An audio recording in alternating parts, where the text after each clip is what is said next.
प्रवीण जी की जीवन लीला। एक महा अनुभव यात्रा। भाइयों बहनों, आज जो कथा मैं सुनाने जा रहा हूँ, ये किसी साधारण मनुष्य की कहानी नहीं है। ये प्रवीण जी की जीवन यात्रा है, उस आत्मा की कथा जिसने अपने भीतर वही दीप देखा जो ऋषियों ने युगों पहले देखा था। कहते हैं न, जिन्हें ईश्वर छू देता है, उनकी चाल डाल, उनकी सांस, उनका मन, सब बदल जाता है। प्रवीण जी उन्हीं छुए हुए आत्माओं में से एक हैं। एक दिन काम पर बैठे मशीन चलाते हुए, जहां मनुष्य अकेला होता है पर आत्मा जागती है, वही प्रवीण जी पर पहली कृपा हुई।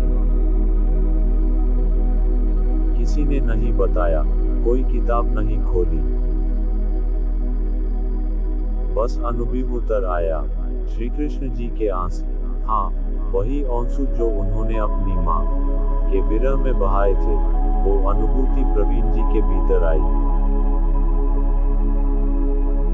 एक तरफ हंसी, एक तरफ रोना, क्योंकि जब कृष्ण रोए तो प्रवीण जी को लगा, मेरा दुख तो कुछ भी नहीं है प्रभु, आपके दुख के आगे मेरा रोना कैसा।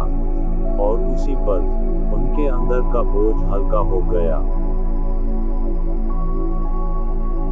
भाग 2, श्री राम जी का बुलावा।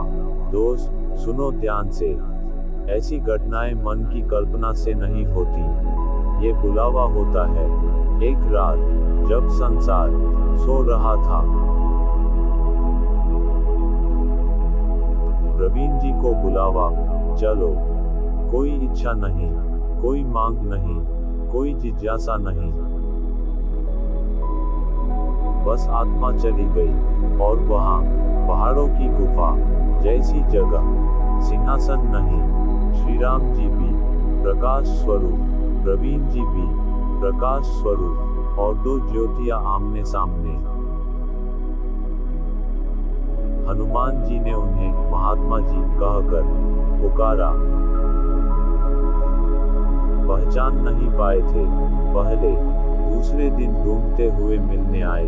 क्षमा कीजिए, आज पहचान नहीं पाया था। आप पवित्र आत्मा हैं। हनुमान जी जिसके आगे सिर झुकाएं, वो आत्मा कितनी उजली होगी।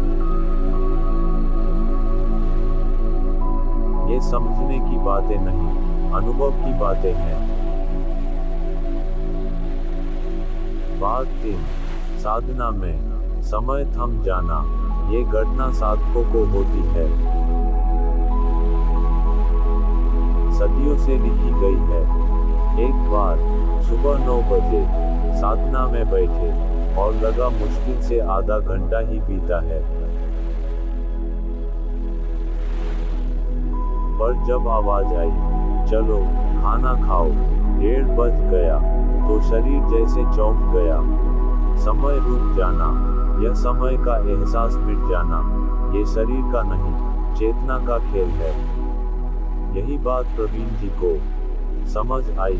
ऋषियों को समर्थ क्यों भूलता था, अब मैं समझ गया। भाग 4, घर का प्रेम, बीवी के हाथ का भोजन। अब सुनो एक और सत्य, जो आदमी भीतर से जागता है, उसका स्वाद और न स्वाद में फर्क मिट जाता। पर जब प्रेम हो तो बिना नमक की सब्जी भी अमृत लगती है। एक दिन बीवी ने फोन किया, आज सब्जी में नमक नहीं डाला। कोई दूसरा आदमी होता तो गुस्सा करता, पर प्रवीण जी बोले, कोई बात नहीं, प्रेम है इसमें, खा लूंगा। और खाया भी ऐसे कि सब्जी कम पड़ गई। इतना आनंद आया, जैसे पहली बार ये पृथ्वी का स्वाद लिया हो। दूसरे दिन बीवी ने और भी प्यार से पनीर की सब्जी बना दी। दोस्त, जिस घर में स्त्री इतना प्रेम डालकर भोजन बनाए, वो घर भी तीर्थ हो जाता है। भाग 5, मौन की महिमा।